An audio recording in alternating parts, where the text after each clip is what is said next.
Hello everyone, last video I have showed you this ESP32 board, how to configure the relay output by the ESPHome.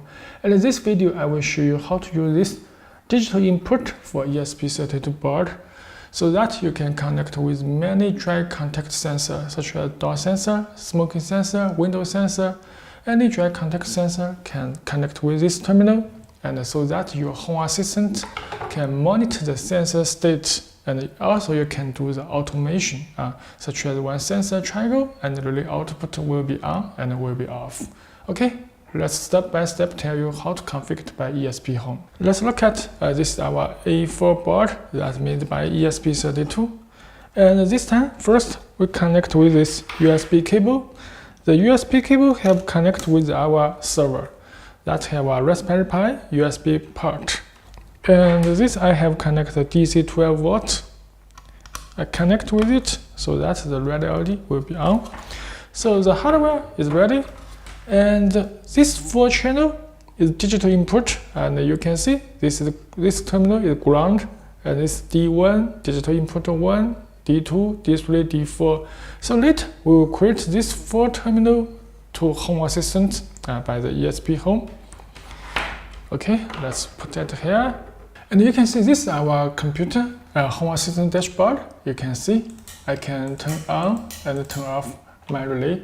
This is shown by the last video how to configure it. And this time we will look at this ESPHome gpio binary sensor. So because the first you need to make sure what's your GPIOs you have used in your ESP32 board.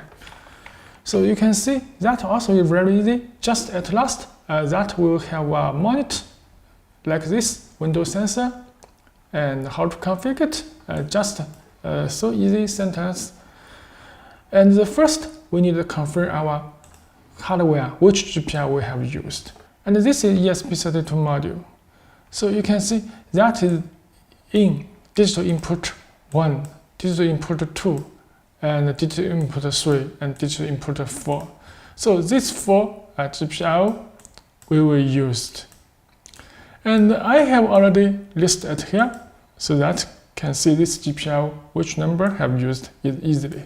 Just 36 and 39 and 27 and 14. So this will be used. Okay, let's back to this ESPHome GPIO binary sensor. And first you need to see it here, active the internal pull-up resistance.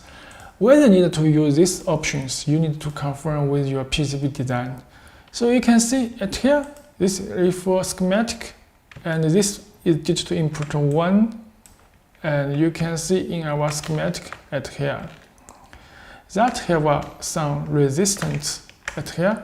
The digital input 1 have a resistance pull-up, have connected with the 3 volt. So this is a pull-up resistance. So we have designed from the hardware to use this pull-up. So at here, this command, you not need to use it, just delete. If you PCB design without this pull-up resistance, you can enable the ESP32 internal pull-up functions by these 2 commands. Okay, we can just skip this step for our board. And the next, the invert value. So I can test it. What this means? We can just copy to our config file. So I can just copy and paste in our ESPHome A4 board. And at last, I just paste it here. And this is binary sensor number 1. So I can see it here. The number 1 digital input is 36. So I change to number is 36 GPIO. And the name, we can just, as soon as this output, I just copy it here. Just rename to input. This is A4 board input 1. And the invert, if we delete it and press save and press install downloaded firmware, and by this USB cable. Okay, I'll wait for a moment. That will be complete and begin download to our ESP32 board. Okay, now you can see that I have downloaded complete. Okay, I have connected successfully with the Home Assistant. Now I can click stop and back to dashboard. It's here, an A4 board. And we can edit dashboard and add this binary sensor to our dashboard. And add card and entities. And this new table, we can use this one, input. And A4, that you will see this input 1. You can see A4 input 1 we have put it. And press save. And we can click down. And you will see this is the sensor state is here. And now we can test our board, and you will see, pay attention to this state. What is changed when I shut for the ground? I have one cable connect to this ground, and this another I will shut for the digital input 1. So I can remove this socket and just this is ground.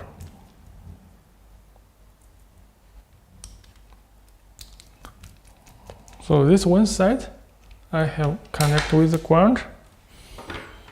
You can see this is the ground. So I connect it, and you will see if I shut with this digital input 1, I use my cable and shut, that will be the red LED will be on. Pay attention to my Home Assistant. When I shut it, that will be off, and release it, that will be on. So this state maybe is not I wanted. I want when I shut this cable at this point, that will be on, and release this cable, that will be off. So the state is not I wanted. I need to change the state. This I want to tell you what is the invert means, so that can change the state. The default setting is on or default setting is off. So this time I need to copy this invert to my Home Assistant config YAML file. I can copy and paste it here.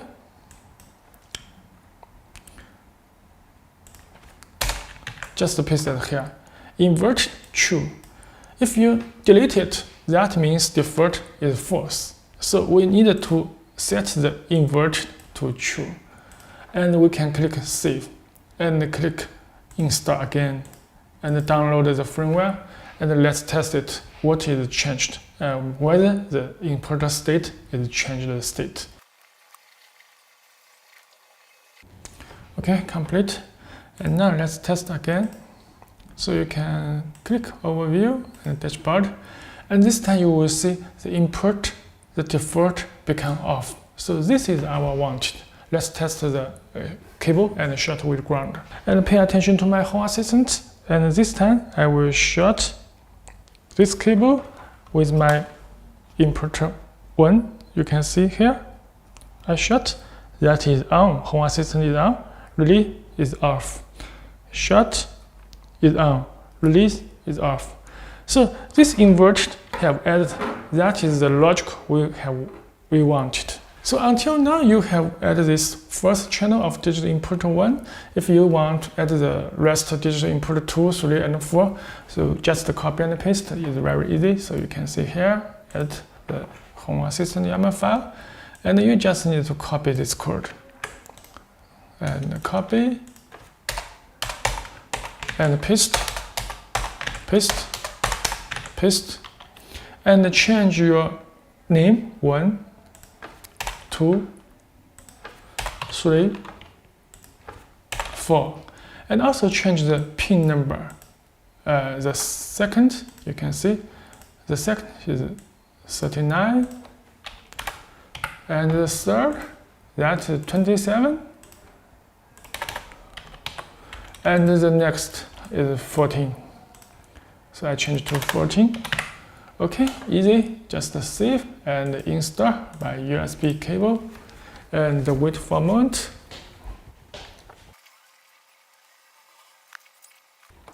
Okay, complete, and press stop. And back to the dashboard and add dashboard and click edit. And you can see we can edit here. A4, this is import 2, and A4 we can choose import 3, and A4 we can choose import 4, and press save and down. And this time you can see here I have 4 channels of digital input. Let's test it. And you can see now I will shot with my digital input 1. That channel 1 is on, and this digital input 2, that channel 2 is on, and digital input 3, that 3 is on, and this next, the 4. So this 4 is on. So this I have added the 4 channel of digital input. Okay, this is create the 4 channel.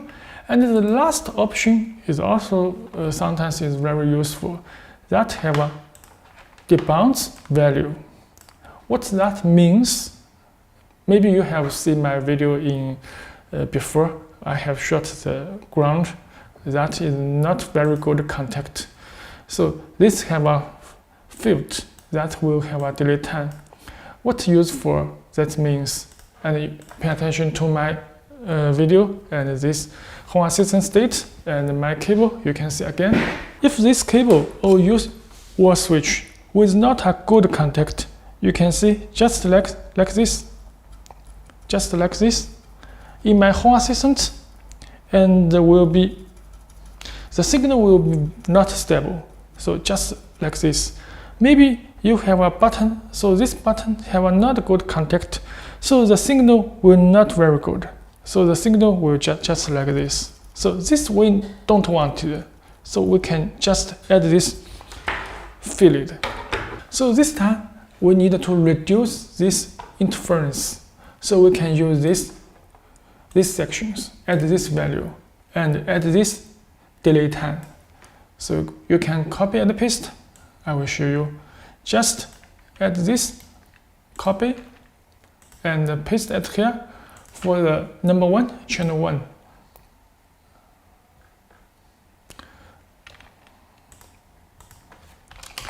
At here, we can about 10 milliseconds.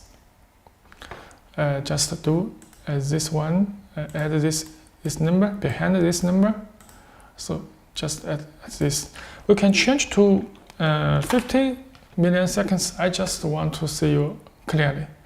And click save and click install and by the USB. And after download, I will compare the digital input 1 to short the cable very quickly, and the digital input 2 short the cable very quickly, and you can compare these two states, how it changed. Okay, you can click stop and close it, and we can see this dashboard. Pay attention to this input 1 and this input 2. Now I can use this cable and short for input 1 fast. You can see here.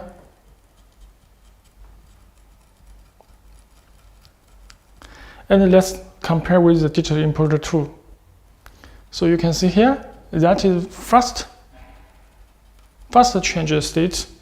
But the input 1, you can see, this will be stable because it have the delay time. So that can reduce the interference signal. So this is fast, and this is slowly.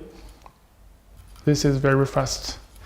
So which time you will use this function? For example, it have a wall switch. Maybe you have very fast that have no code contact, so that you can add this delay time. What value will add to this delay time? I think for the wall switch, 10 or 20 milliampere is enough for you to use. So at here, we have learned how to add the digital input and how to implement the digital input experiments at here. Okay, thanks for watching.